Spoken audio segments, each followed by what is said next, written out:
Pasintabi po sa mga naghahaponan, isa pang problema lalo pag tag-init, ang mga kuto.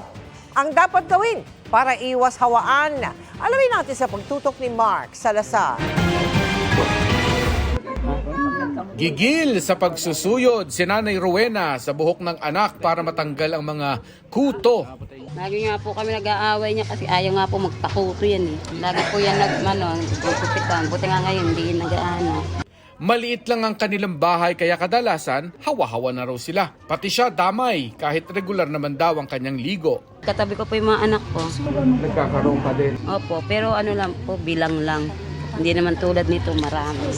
Sabi ng Department of Health, wala sa ligo ang hawaan ng kuto, kundi nasa hiraman ng gamit. Dahil sa nakatabi mo, naghihiraman kayo ng suklay, sombrero, ano mang nilalagay sa ulo na ginagamit ng iba ay maaring mailipat yung kuto.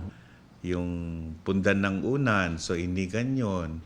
So maaring mahawa yung iba. Kaya ang batang ito sa Lawag, Ilocos Norte, binawalan na daw munang makihalubilo sa iba para hindi makapanghawa. Siyempre, naglalaro yun sa mainit. Pumupunta pa doon, dumadayo doon sa itaas. Kaya nga pinutol mi ang buhok niyan eh. Kaya maraming kuto. Pinababa mi. Bakit nga ba tag-init ang panahon ng kuto? Sabi ng DOH, gustong-gusto ng kutong tumira at pagitlugan ang mainit na buhok at pawisang anit. Gustong-gusto rin daw ng kuto ang mga ganitong summer bonding na mga bata para maghawaan.